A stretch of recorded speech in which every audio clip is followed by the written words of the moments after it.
Welcome to Pathashala. This is me, GP sir. In our previous class, we were discussing about the Union Executive, the President, right? We have discussed in part 1. And let us quickly go back.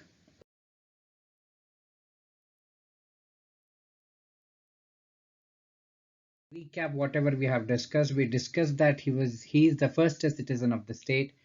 He is the head of the executive.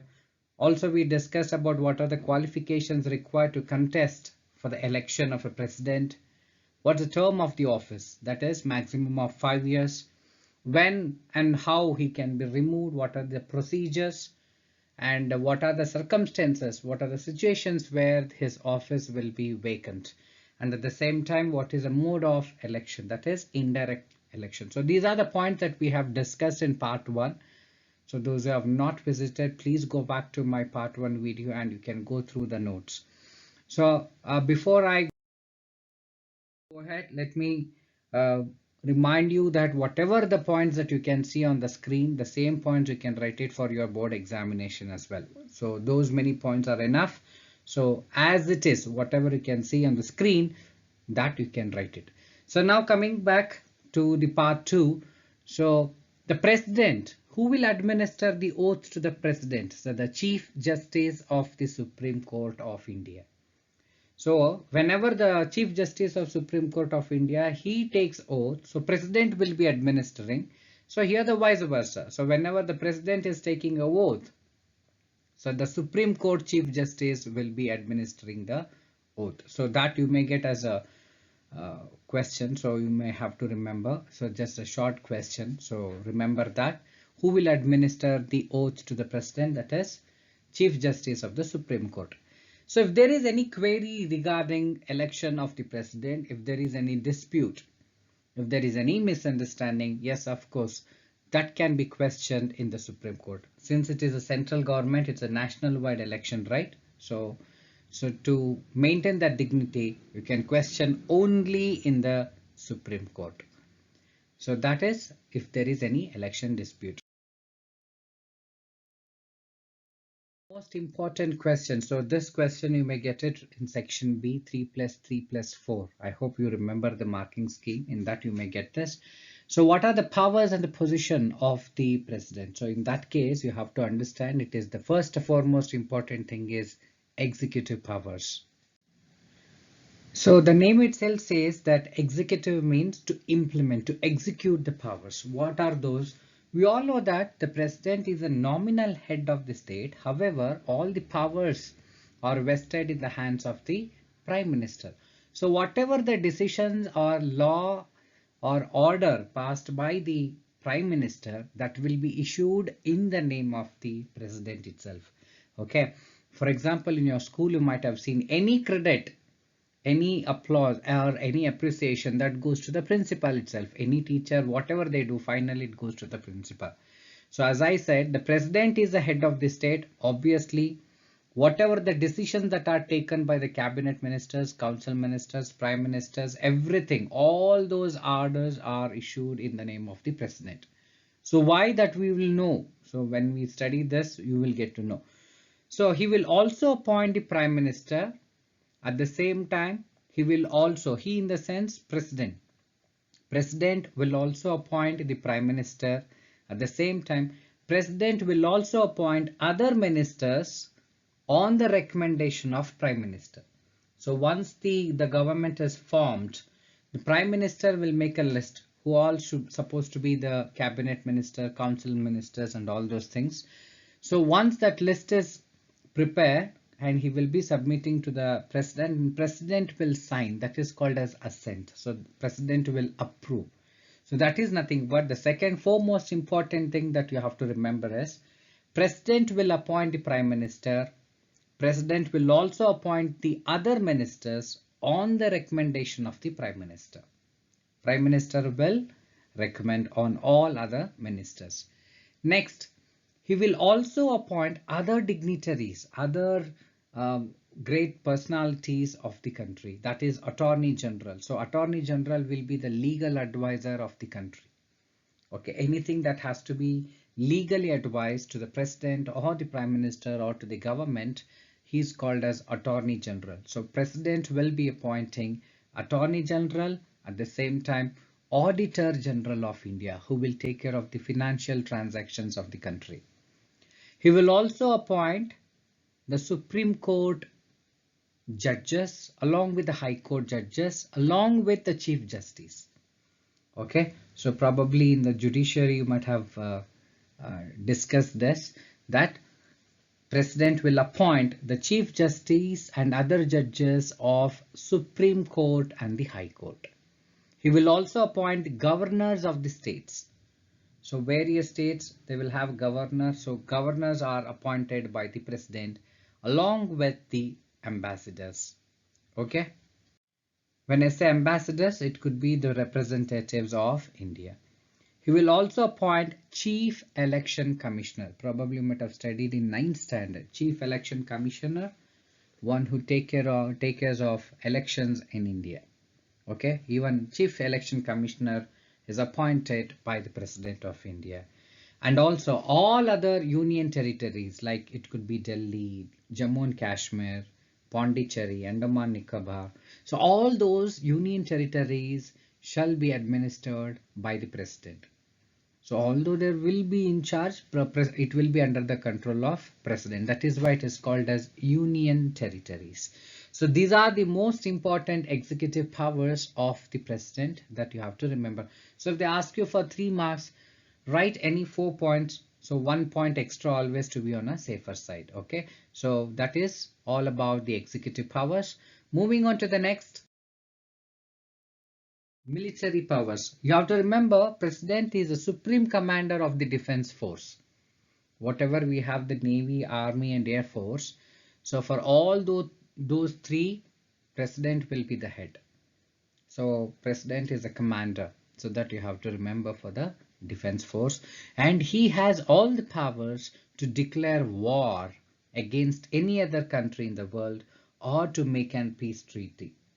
So that you have to remember, any peace treaties are made, that will be made in the name of the President itself. So if there is any war against any other country, neighboring countries of India, if the country India is declaring the war, the President will finally take the decision. So that you have to remember, the President has the power to declare a war or can make a peace treaty. So that's all about the military powers of the President. Next, legislative powers. Legislative power is nothing but the lawmaking power. What are those? So the first one is the President has all the power to summon or dissolve the Lok Sabha. Summon in the sense to call for the meeting, for the session. We all know that there are 3 sessions in a year. However, at least minimum 2 sessions has to be taken place with not less than 6 months gap. Correct? So 3 sessions will be there. So one is budget session, winter session and the monsoon session. In that, to remember, at least 2 sessions should go on. Sessions in the sense, you might have seen Lok Sabha, they will have a discussion meeting, right? So that is nothing but the session. And out of 3, 2 is mandatory with not less than a gap of 6 months. Okay, at least within 6 months, the session should go on. And the President has all the rights to call for the sessions. At the same time, he can also dissolve Lok Sabha on the recommendation of the Prime Minister.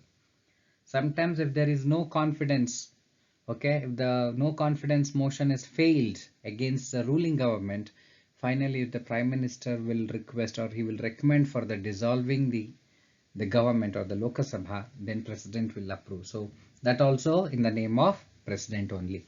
At the same time, we know that when it comes to the Parliament, we have Lok Sabha and the Rajya Sabha.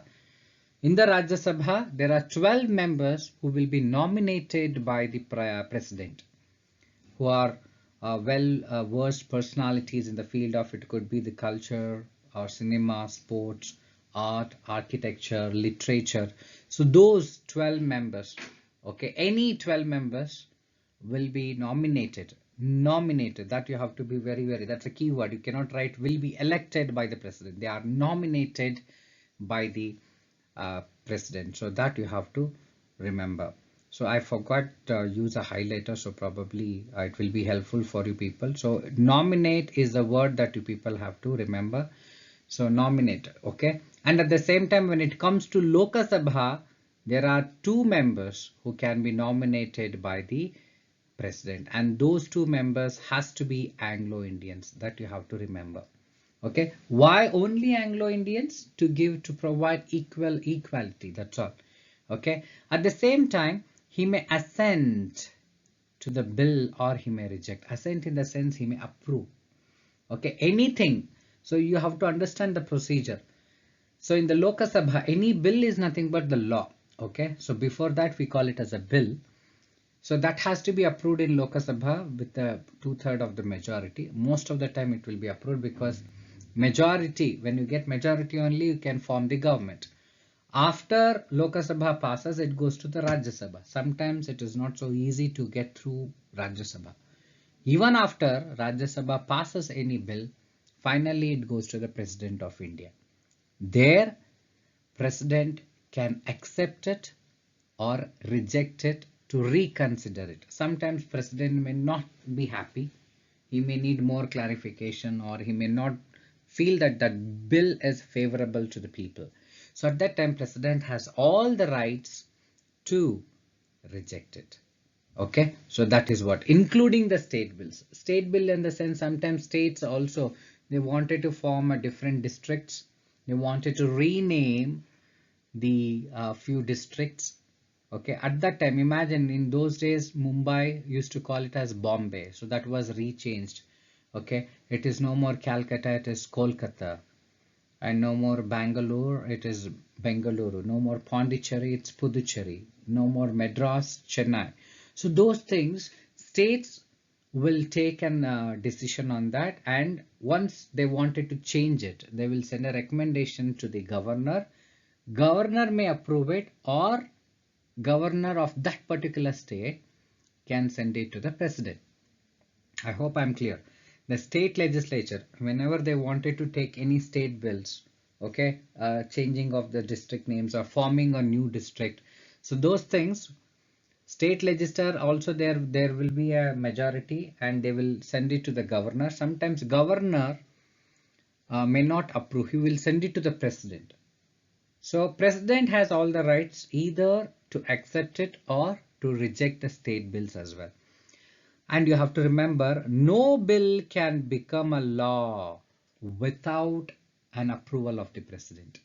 Anything in the constitution or anything that is made as a law, declared as a law by the parliament, and you have to remember, definitely that will be approved by the president. So president can reject or approve also. At the same time, president can pass ordinance. What do you mean by ordinance? You may get 2 marks question. What do you mean by ordinance?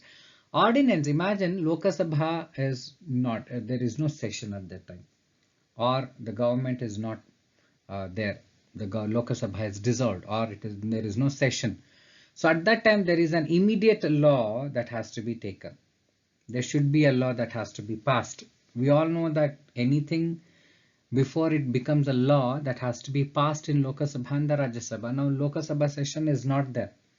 At that time, president can take it. He can declare it as a law. But once the Lok Sabha is back, once the sessions are back, so that law has to be presented in the Lok Sabha. So again, that procedure will be followed. It is simple like that. Imagine principal is not there. The class teachers have to take some decision. So class teacher will take the decision. Maybe granting the leaves to you. You want to go for go on a leave for 1 week or 2 weeks. The principal is not there to talk to her. So she will grant you the leave. But once the principal comes back, so she has to present it for the approval. Okay, so that is called as ordinance. So if you don't understand, just go back, rewind it, and again play it. Probably you will understand. Still you don't understand what you are supposed to do, you can shoot me the question. Definitely I can send you the notes. So these are all nothing but the legislative powers. Moving on to the next, we have financial powers. When I say financial powers, a money bill cannot, financial is nothing but money, right? Any money bill introduced in the Lok Sabha, Rajya Sabha that cannot be passed, that cannot be treated as a money bill until and unless there is an assent by the president. President has to approve it since it is a money bill. Imagine GST, they introduced goods and sales tax, correct? Goods and service tax, GST. So the Lok Sabha, Rajya Sabha, the Prime Minister will not declare that immediately. That will be passed in Lok Sabha, Rajya Sabha, and definitely President also will approve it because something is favorable to the people. President also will approve it. That you have to remember. So first point is a money bill cannot be introduced without the recommendation of the President. And we all know that every year there will be an annual budget in the month of either in the month of Feb or March. We all know that. So central government will announce a budget, correct?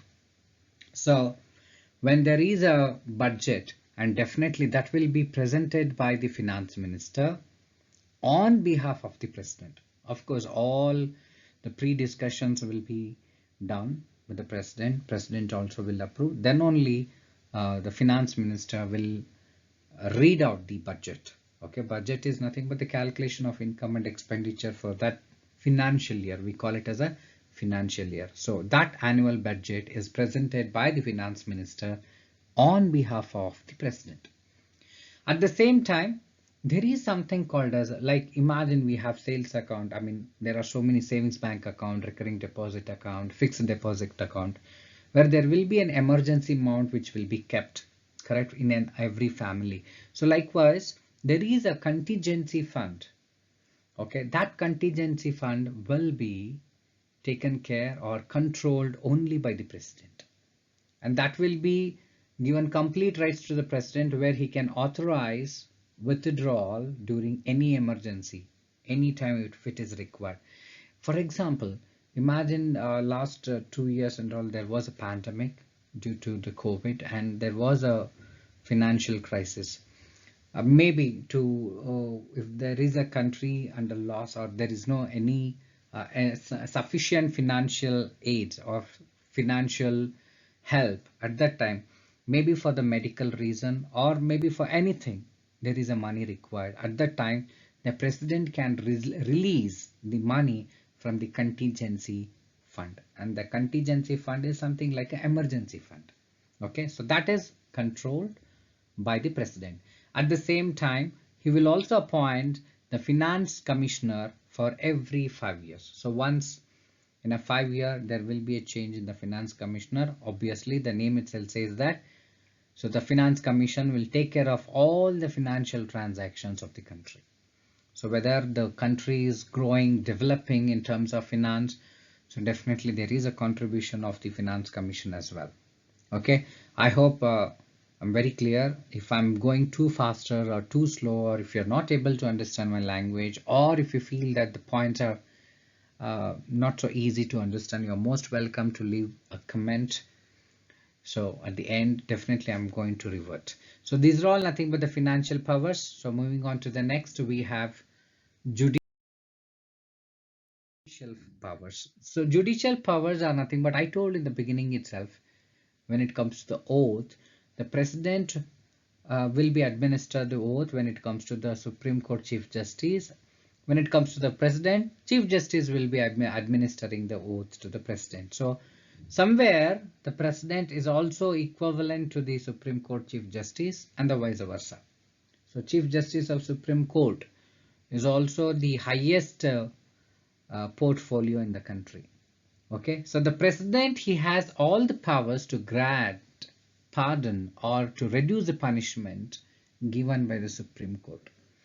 For example, imagine Supreme Court, including all the lower courts, finally the Supreme Court, whatever the Supreme Court it says, that is the final verdict, that we have learnt it, correct? When it comes to the Supreme Court might have given a death sentence to someone, maybe on any case for the criminal. Supreme Court is declared a death sentence. What that criminal or the convict can do is, sometimes he can reappeal to the Supreme Court. Even if Supreme Court rejects, he can appeal to the president. He can write a petition, a letter to the president saying that to give him maafi. President Ji, kindly give me maafi. Maafi in the sense what here? Instead of death sentence, it can be declared or changed to or reduced to life imprisonment. He will not be killed immediately. He will not be hanged.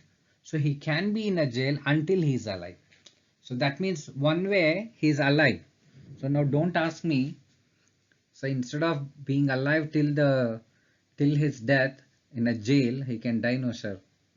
So some people will have that what do you call it as fear of death, right? So for that, so at that time, the president can give him maafi. He can give him okay, cancel that death sentence, so life imprisonment, or he can reject it. So that can be done. So anything. So president has both the rights either to accept it or reject it. And at the same time, he is not answerable to the court. Why? The court, any court, it could be the subordinate courts or high court, including the Supreme Court, they cannot send any notice to the president. We all know that president is the head of the state. He is the first citizen of India. He is the first citizen of the country. So obviously we have to respect to his position, right? So that dignity has to be maintained. I told you that is why even his election is indirect. People will not elect. So even we cannot question him. At the same time, even the judicial wing, the Supreme Court also, or any other courts, cannot send any notice to him. So he is not answerable to any court. So that dignity will be maintained. Any criminal proceedings, okay, that cannot be sent to him during his term of office. Probably, imagine if there is any, maybe some emergency.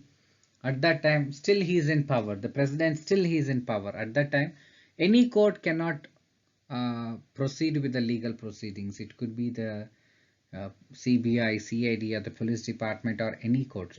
So he has to resign. I told you the motion of impeachment. Imagine if he is like suspected that he is against the constitutional policy. At that time, that motion of impeachment procedure should be followed. He should be removed. Then only that criminal proceedings will be taken. Why?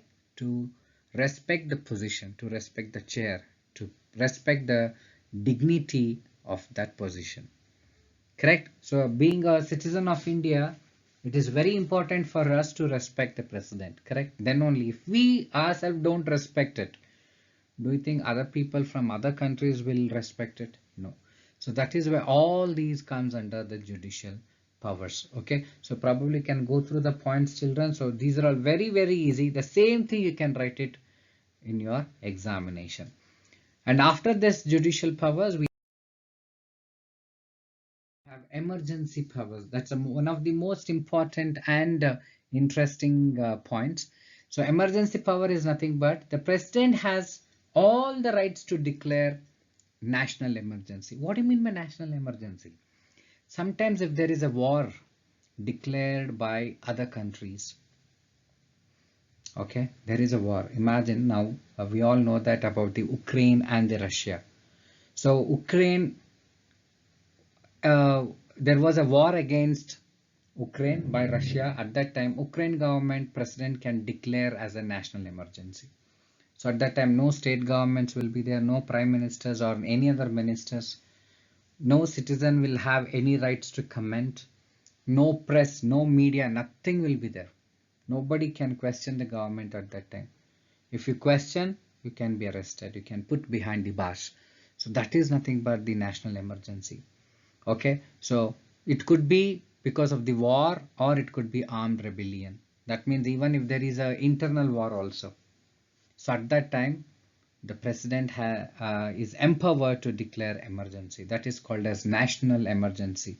Even in India during the ex-Prime Minister Srimati Indira Gandhi, there was an emergency which was declared. Okay, that was one of the reasons why Srimati Indira Gandhi was assassinated. That's what people say, but she is the one who declared emergency. One during Indo-China war and another time was Indo-Pakistan war. Okay, the second state emergency, if there is a constitutional breakdown, imagine no political party has a majority or completely there is politically there is no decision can be taken when it comes to any state at that time.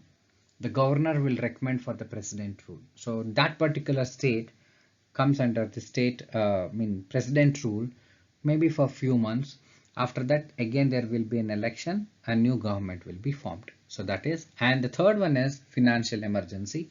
Thank God till now we had no financial emergency. Financial emergency in the sense, let me take the same example of 2 years of pandemic, okay, due to the COVID, and definitely there was no import and export. Okay, international trade was completely stopped due to the pandemic. So at that time, the whole country was under the loss, correct? We all know that what happened in Sri Lanka. Sri Lanka also completely under loss. At that time, what happens? That can be declared as a financial emergency. Thank God, touch wood, till now, India never faced financial emergency. So these are the emergency powers of the president. And the last one more important one was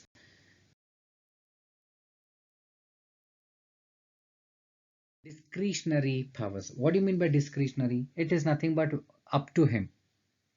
Whether to accept it, to do it, it is up to him. So those are called as discretionary powers. That means president, he has all the rights to accept or reject a bill, which we have discussed. If he is rejecting, he will send it for the reconsideration. Okay, so by the time any bill that has to be passed, definitely legally, politically, all the council ministers, cabinet ministers from all the corner, definitely they might have discussed. Imagine if the president is rejecting any bill, it will be a shame on the ruling party, correct? The government. So that is why what do they do is, whenever before sending to the president, they will cross check each and nook and corner. They will think whether it is really right or is there any chances where the president can reject. Everything will be done, so then only they will send it to the president. You have to understand one more logic. Imagine 552 members in Lok Sabha, 250 members in Rajya Sabha. When they pass, do you think will there be any chances where president can reject it?